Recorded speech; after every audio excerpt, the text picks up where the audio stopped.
Okay, so this video now, we're going to talk about something called X-ray diffraction.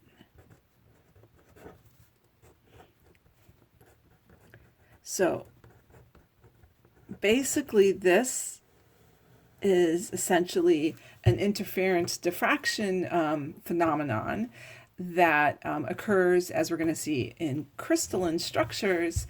And you're basically, it's similar to diffraction we've studied already, but now we're looking at very short wavelength electromagnetic waves, i.e.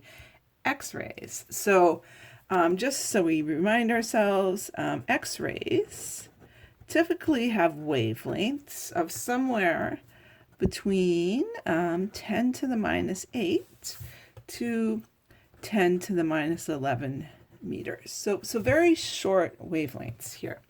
Okay, so if you want to see a reasonable amount of diffraction, then you need a very small gap for them to diffract through. Okay, so not long after Röntgen discovered X-rays, there was, and this was around 1912, a man named Max von Laue, spelled like this, Laue. He's the first one to suggest that if you were to send X-rays through a crystal of some kind or into a crystal, that that they would undergo this kind of diffraction, and that you can in fact use the patterns that you see to measure the spacings of the crystal itself. Okay, because a typical, so he suggested this idea, suggested that X-rays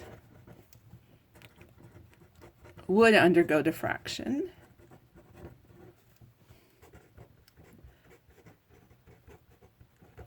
in crystals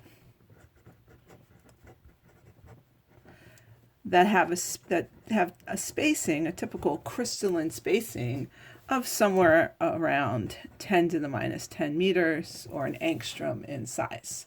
So we're going to look at see what that looks like. And like I said, this is known as X-ray diffraction is one name for it, but because we do it with crystals, it's also sometimes called X-ray crystallography. See if I can spell crystallography correctly. I think it's got 2 L's, not positive, but something like that. Crystallography. So what we're going to do now is we're going to look at a very simple crystal. If you ever go into physical chemistry or material science, you'll learn there's lots of different crystal structures. We can look at a simple crystal. One example of a simple crystal is sodium chloride, which has what they call a cubic structure.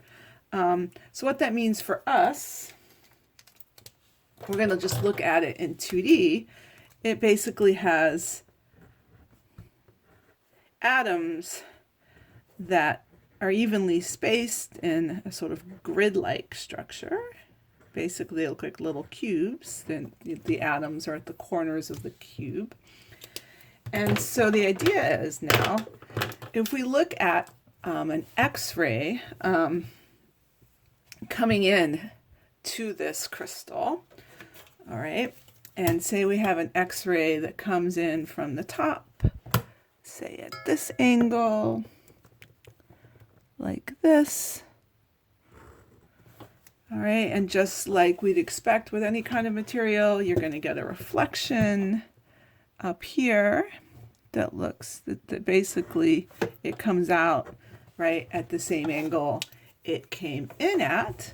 And now if you look at another X-ray, this one now coming in parallel to that first one, so say we call this one X-ray number 1, okay, and we look at X-ray number 2, which comes in parallel to the first one, but now this one strikes the second level down in the crystal, like this. This is number 2, and again it reflects and comes back out parallel to the way it came in, parallel to the outgoing, outgoing other ray, the same, again, same incident and reflective angle there. Okay, and so now you've got two light rays, okay, that will interfere with each other. So you get interference here, because they're actually, this is way over exaggerated, they're actually quite close to each other. Okay, so these are quite close to each other. And the question is, what kind of interference are you going to get? Well, it's going to depend on the path length difference here. And the way we work that out is that we draw little triangles in here. So we're going to draw a triangle like that, which is perpendicular to the incoming rays. All right, so this is a right angle here. And then we're going to do one here. And again, this is a right angle here. Okay. So, which means, of course, that this one's a right angle and this one's also. So we have these two little, I'm just going to make those solid now so we can see them better. Two little right triangles in here. And ray 2, basically its extra path length is this leg of this triangle and this leg of this triangle. Now these are basically the same, or same little triangles, just one on each side. And so if we call that angle phi, this angle is also phi. They're basically mirror images of each other. And if we blow one of those little triangles up, let's blow the one over here up. So it looks something like this. Okay, and we know that this angle is phi. And if we call the crystal spacing here little d, then this side of the triangle is little d, and the extra path length is this side of the right triangle, which is opposite of phi, so this is just d sine phi. So that's the extra path length for on this side, and remember we get it twice. Okay, so that means that the total path length difference is right here. So this is a lot like we did with interference and diffraction before, is twice this, is 2d sine theta. Right, so that's the path length difference between ray 1 and ray 2. And then the idea is that if that is equal to an integer times the wavelength of the X-ray, then you're going to get constructive interference, and you will see a bright spot on your detector or your screen, however you're looking at this. Okay, and this is for when the integer, the order m equals 1 or 2 or 3. Okay, so then 0 doesn't make sense here because we're looking for an actual d, non-zero d here. Okay, so this is when we're going to get constructive interference.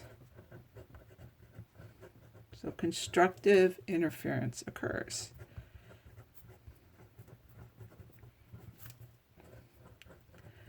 All right, so now the person who figured out all this math was not actually Ben Lai, at least he wasn't the one who got the equation named for him. The one who got the equation named for him is a man named Bragg.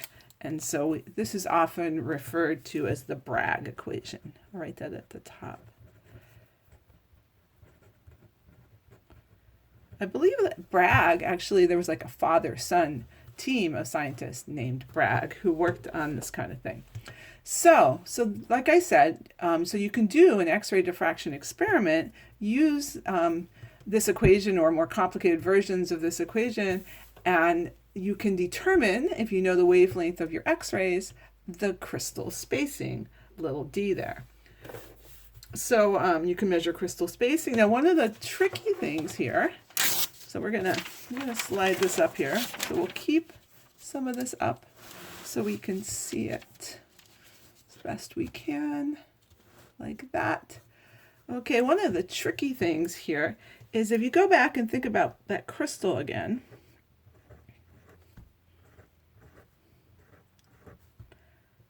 So there's our crystal again, say. right? We were comparing an X-ray that reflected off the top level with an X-ray that reflected off the next plane down, but those aren't the only possible planes. You can think of planes being at angles, right? You can imagine that looking at calling this a plane and this a plane. Those could be two of your planes, and then there's a third plane similarly here. And those planes have a different spacing than these planes. So what you end up with is actually very complicated looking images, right? Because of the fact that you've got this, ambiguity. You're not sure exactly which plane you're looking at. Okay, so what you end up with is your X-ray diffraction patterns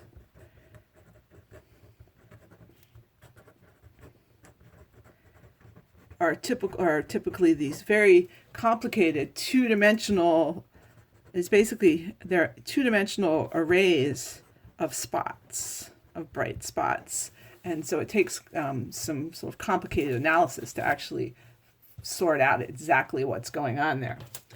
So now one of the reasons we talk about X-ray diffraction in a class for life scientists is because X-ray diffraction was one of the techniques that helped scientists first figure out the structure of DNA.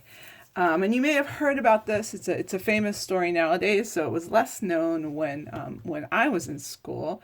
But you've probably heard of there was a physical chemist, and her name was Rosalind Franklin. So she was a physical chemist.